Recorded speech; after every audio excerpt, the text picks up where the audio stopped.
Really leading up to her integration at the University of Georgia and all the things in her earlier background that gave her the strength to do that when it became very difficult. Yeah, I was disappointed that she didn't. I thought maybe that would have been more well, of course it would have been to me, Yeah. And something I was reading yesterday, what am I reading? William Clay's book. Oh my. Black war correspondence, and the fact that Betty, your sister, was one of them. And she had a chapter in a book about the Black war correspondence, didn't she? Yeah. One of the interesting things is right after the war, they published this book, This Is Our War. And it is really interesting because it gives you a better perspective of how the blacks served in the various theaters during World War II, and really how segregated they were. We sent over 7 war correspondents to all the different theaters of war to make sure that we would follow what we called in those days the Tan Yanks, and where they were going and what they were doing and so forth. And it's just really interesting to me to look at this and look at the fact that they were in France and the Southwest Pacific and in Italy, and it's just absolutely amazing what they did do with this, with the various troops. More so because today it's very hard to get up on the front lines with our troops because of censorship. But here during World War II, our correspondents traveled and slept and ate with the troops. And the only difference between them and a soldier was the fact that they had typewriters. They were carrying typewriters with them, and the soldiers were carrying guns. They can't do that today, so we don't get a true picture of what's going on today as we're able to do in World War II. So this is really an interesting little book, This Is Our War. It really tells you really what went on during World War II. Now, when you say we sent, whom do you mean by we? Was that the Afro-American? The Afro-American or newspaper. Was that in terms of sending black correspondents to the front? Who do you mean by we? Well, the Afro-American newspapers. We have newspapers in 3 cities now today, Baltimore, Washington, and Richmond. But in those days, we also had one in Philadelphia. We had editions going out in North and South Carolina. We had about 10 different editions. And so, I mean we by the Afro-American newspapers. In conjunction with some other black newspapers in the country, we have an association called the National Newspaper Publishers Association. And they also were helping with sending the correspondence across seas. And it was just about this time, too, that you married for the first time, wasn't it? Yes, yes. Was your husband connected with the newspaper business? He was not when we got married, but afterwards he came into the newspaper business and became one of our reporters, and then we both moved up into jobs. He was an editor, managing editor, and I was the editor. Was it about that point then that you were sent to Baltimore by your father? I'm sorry, you were in Baltimore, sent to Richmond. We were sent to Richmond. Yeah, we were sent to Richmond as a team to take over the Richmond office. And we stayed in Richmond about a year. And then we came up into the Washington office. And I guess stayed here 5 or 6 years, back in the early 50s. And then we moved back into Baltimore. It was his way of preparing us to move up at that time. Your father's way of was preparing us. That's interesting. He must have been a planner at almost every stage of your life and perhaps your sister's lives too. Yeah, he looked at the future. He was always trying to figure out where we're going to be 10 years from now. Who's going to take over, how are you going to do that, and so forth. And I think that's what he was looking at then. We were young then, and so he wanted to expose us to all 3 of the offices, the main offices, so that you'd have a fairly good idea of knowing the people. Main thing was knowing the people in those cities. Because in order to run the Afro-American newspapers, as my daughter does today, you really have to know people in the areas where the newspaper is published. It's all very well for the editor to know them. But if you're going to move on up as chairman of the board or president of the company, you have to know the people up and down the corridor where your newspaper is. And then when you moved from Richmond to Washington and back to Baltimore, there was a change in your career, and you went a little more toward education. Right. Tell me a little bit about that transition. I had 3 children at the time, and it was time to put a little firmer hand on their education, a little more guidance. I was at that time thinking of getting a divorce, and so my father thought that that would be the time to go back to school and get my master's degree. And what I did first, I did not have any education courses because we took all journalism at Wisconsin. So the first thing I did was go back to Coppin State Teachers College and get a bachelor's degree in education. I did that first and got a job in the public schools in Baltimore. Then my dad, as you heard me say, was chairman of the board at Morgan State College, and they needed a head of their news bureau. And so he suggested that I go back to college and get my master's degree so that I could teach on the college level. He felt I'd have more time with the children, and he was correct. I went back to Johns Hopkins and got my master's degree, which was fun because he helped me do that. He read all my books at the same time I was reading them, and so we studied together, so that was a lot of fun. And when I got ready to take my comprehensive exams, in those days, Johns Hopkins gave 4-hour comprehensive exams. And I'm sure he could have walked in that room and taken that exam along with me. But we studied together for the things like that. And I got my master's degree and then got appointed to Morgan State College as head of their news bureau and a professor of English. So I taught journalism at Morgan and headed the news bureau at the same time. Mm-hmm. And then later you went on and got another degree at Johns Hopkins, yes, didn't you? Yeah, that was when I got my master's at Johns Hopkins. Yes, Mm-hmm. yeah. And I thought that was so interesting, and the picture of his embracing you embracing him when you got your degree from an institution where he hadn't been able to enter. He had been turned down. Tell a little more about that. Yeah. When he was a professor at Howard University, he applied to Johns Hopkins to get his master's degree, and Johns Hopkins said no, they weren't going to have any black students at that time. He was working on the railroad during the summer, and he ran into this man who he told him about the fact that he'd been turned down by Johns Hopkins, and he said to him, well, would you like to go to Harvard? And of course, I'm sure he said yes. And so the man arranged for him to have his interviews at Harvard, and Harvard accepted him. And so he got his master's degree at Harvard College instead of Johns Hopkins. And so therefore, when I went to get my master's at Hopkins, of course, he was tremendously pleased because, see, they turned him down, but my daughter got her master's there. And he would be pleased to know today that his granddaughter also, my daughter, has also gotten her master's at Johns Hopkins. That was a lovely picture, I thought, in 1973 when your daughter got her degree. Yes. And her sister was there, the little boy who's now the 5th generation working with the Afro. Yeah, Kevin Peck. Was there. Had your father died by that time? Yes, yes. When she came along, my father had died by that time. Unfortunately, he wasn't able to be in on that occasion as he had been on yours. Yeah.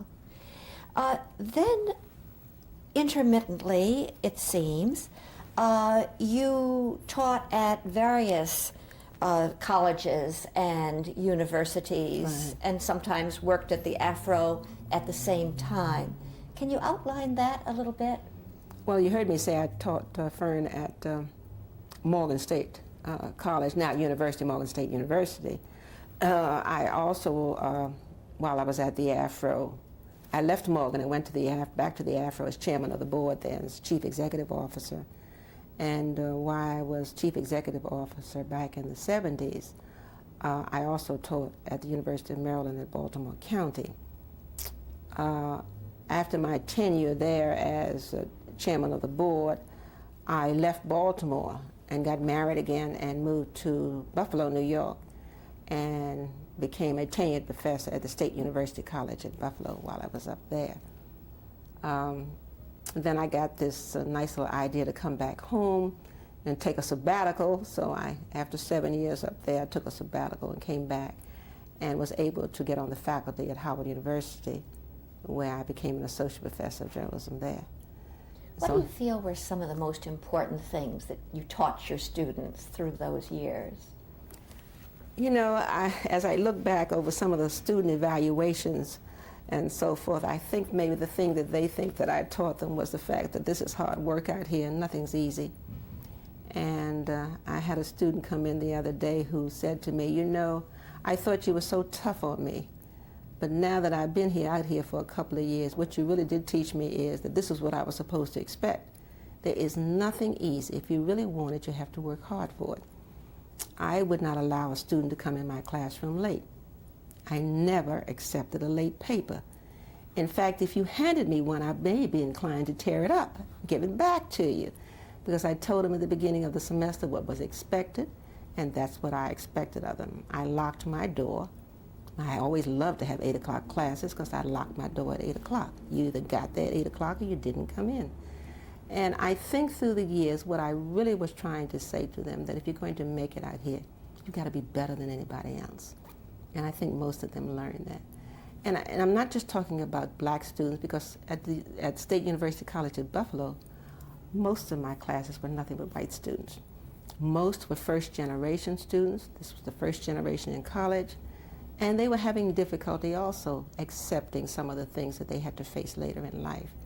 And so therefore, I think that they also got the message. I hear from a lot of them too. Do you? And now they're in nice jobs throughout the country.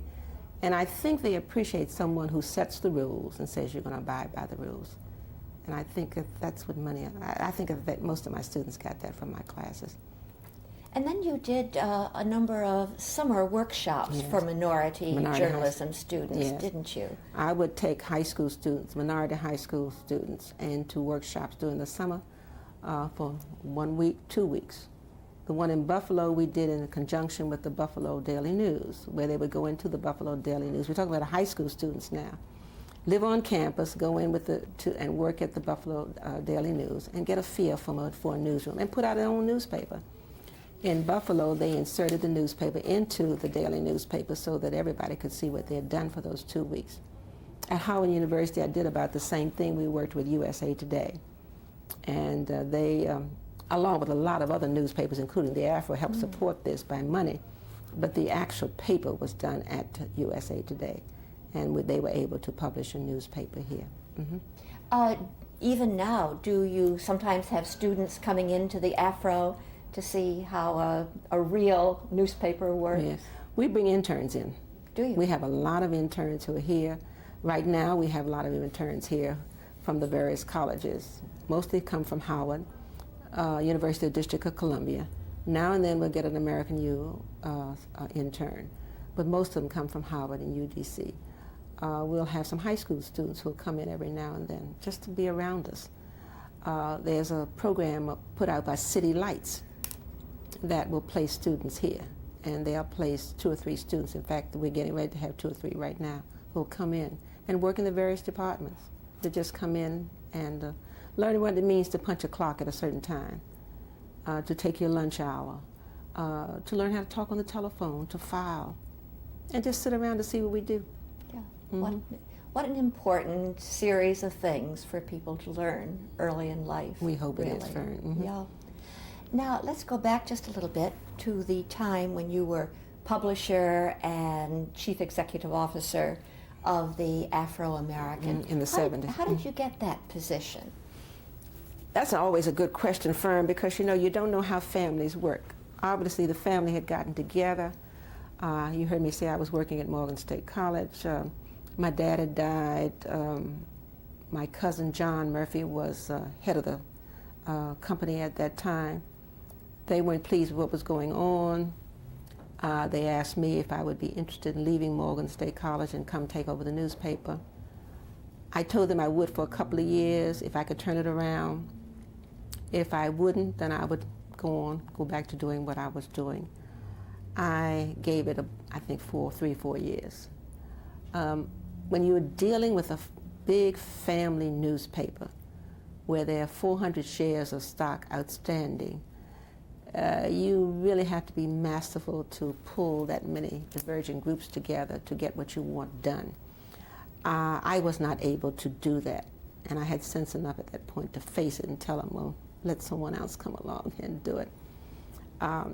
My daughter now, who's president of the company, and my cousin Jakey Oliver, who is in the same generation with them, the 4th generation, They are doing what I wish I could have been able to do. They're able to work. She's a master at getting people to sort of gel together. She has her MBA. You heard me say she has a master's from Hopkins. And right now she wants to go into some sort of psychiatry, and she's taking some courses there. But at the same time, she's running the company and raising a family. And I didn't have that kind of patience. I think I may have sat at my father's foot too long to not have that kind of patience where I want people to do things, you know, a certain way. And I don't have too much patience with people who don't see the future and understand what's coming down the road. Here now as publisher of the Washington Afro-American and working under my daughter, it's not hard to do because she has her sights on the future. She understands what it's going to mean to us 10 years from now and 20 years from now, and that's the way she looks. She doesn't believe that things have to be done immediately. And I think it's the way and the style that you do things. And I did not have that kind of masterful technique that my daughter has. And I wish I had. No, I don't. I think people have their strengths and their weaknesses. And my strengths are more in writing and so forth. And her administrative ability is just outstanding. And then, of course, you were doing a number of other things Right. at the same time you were CEO of the Afro. It seems as though you were in demand both locally and even internationally. You lectured in Sweden in 1972. Can you tell us a little bit about that? Well, those were some difficult days for the United States of America. There was a lot of anti-American feeling all around the world, especially in Sweden, and the State Department put together a group of people that they sent to the various areas, the troubled areas, and I was in a group that went to Sweden. We went to Stockholm and Mysterious and so forth, and what we did was really, I think what they wanted was a black face to tell people, well, look, America isn't as bad as you all say it is. There are some black people in America who can speak out and who want to be Americans and so forth. I was very fortunate because I took my youngest daughter with me, Susan, and she was a senior in high school at the time. And so therefore, even though it wasn't planned that way, she was in great demand to talk to the teenagers, which is one of the groups that I didn't have to talk to, and answer their questions. And so they got a chance to see a young black teenager who knew how to talk, who was very self-contained, and be able to go one-on-one on her. And then I talked with many of the dignitaries, the diplomats, and so forth. And so it was a lovely tour. I really enjoyed that one. There was a picture of you presenting, I think it was, some letters to the ambassador from the United States, Jerome Holland. We call him Brad Holland. Yes. What happened was before I went to Sweden, I asked Afro readers to write letters to Dr. Holland to tell them what they would like him to know about what they were doing in America and so forth, and really what they wanted to know from him. And it was just absolutely amazing. Hundreds of people wrote letters. Really? And we thought we were going to take just a handful of letters to Sweden, but we ended up putting them in this great big book to take over to him, and we presented it to him when I got there. And so that's how that came about. It was just one of those ideas of, well, gee, let's take something from America over to him. And many people believe that you take, you know, a gift or something. We thought the best gift we could give him were some letters from Americans who thought like he did and who understood what he was trying to do. And of course, Brad Holland had been the former president of Hampton University. And so it was really African Americans here writing to an African American over there.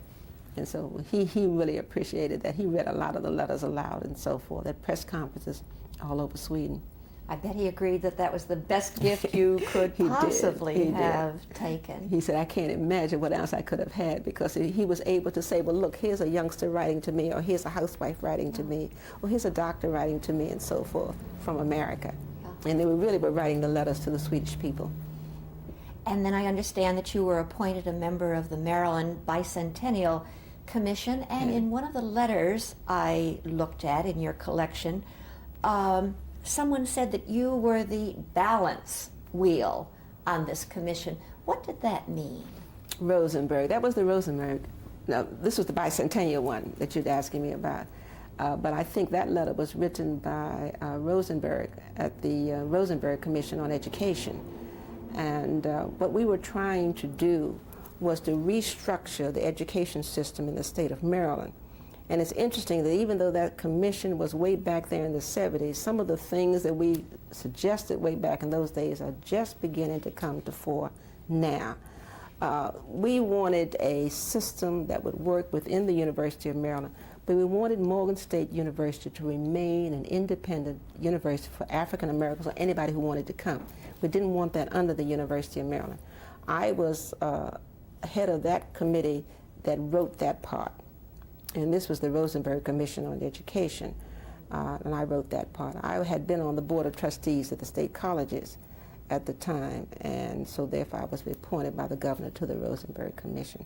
So I think that's what you're talking about. Now, was the Rosenberg Commission a separate thing from the Bicentennial Commission? Yeah, the Bicentennial Commission was the one just for that year, or 2 years I think that commission stayed, but the Rosenberg Commission was a study commission to study the education in the state of Maryland. Mm-hmm. And you were successful in keeping Morgan State as a separate we were able entity, to shepherd through the state legislature a bill that made Morgan a university and let it stand on its own 2 feet.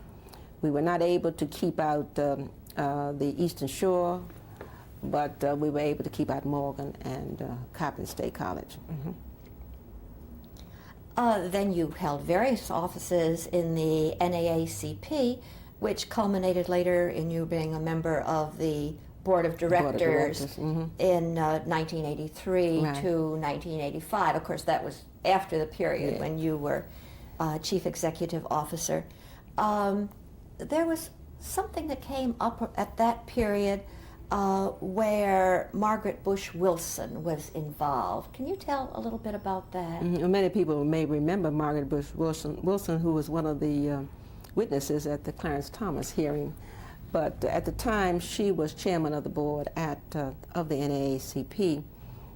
You have to remember that the NAACP at that time, and maybe still is, was made up of a lot of men who had a little difficulty understanding the strengths of some of the women of today.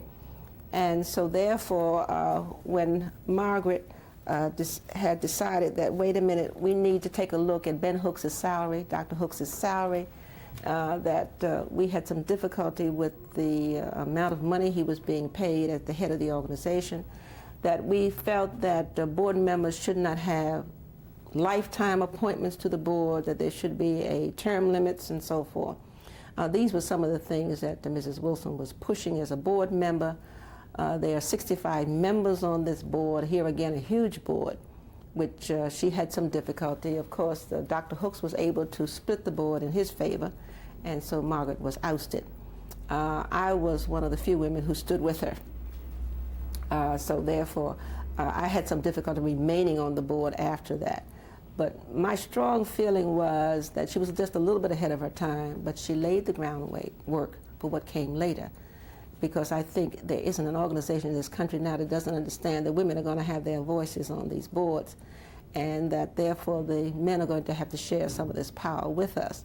And this is all that Margaret was talking about. She was saying that she wanted it open, she wanted people to be able to see what was going on, she wanted accurate reports. She did not feel that we needed to pay someone $100,000, $110,000 or $12,000 to run the NAACP, and she felt that there should be different ways of doing things. As we look now at the NAACP and where it's going today, we can see that the restructuring is now coming along the lines as Margaret Bush Wilson so proposed way back there in the 70s, and that new leadership is about to come on board at the NAACP because, as you know, Dr. Hooks is retiring. Mm-hmm. Mm-hmm. Would you say that that was the first time a woman's voice had really been heard? Been raised. Been raised. It's not heard. Loudly. Yes. In the NAACP. Yeah, I'm sure. I don't know whether that was the first time because I'm so sure some of the earlier women must have done some of the same kinds of things. But in a day when television picks things up and you hear it nationwide, it doesn't just go into minutes. It goes nationwide and people hear it, and maybe that's the difference. Fern, I think today when you do things in an organization supported by the public, No longer can you hide what goes on. It's public knowledge, and that's the difference in this fight as compared to other fights that may have been happening. You have to hold a press conference after, because the press eventually hears about it. One of the things they tried to do was censure me because I wrote the Afro stories about what was going on, and of course that's how it originally got out, because I'm sitting on the board and I'm not going to sit still after all. This is a public organization, and so of course I wrote the story about the salary fight and the fight that Margaret was having today. So Fern, I think really what happened there is that the fact is the public got the general knowledge of what was going on. And so it no longer became just a fight among 65 board members. It became a public fight. Let's talk a little more about your current position as publisher of the Afro-American. I think it's so interesting that your daughter invited you to come and take that position. Okay. How did that happen? All right. I'm publisher only of the Washington Afro-American because Jake Oliver, John Oliver, is the publisher of the Afro-American newspapers, which means Baltimore, Washington, and Richmond. And the other two products we have, Dawn Magazine and Every Wednesday. But this really just happened because I was here.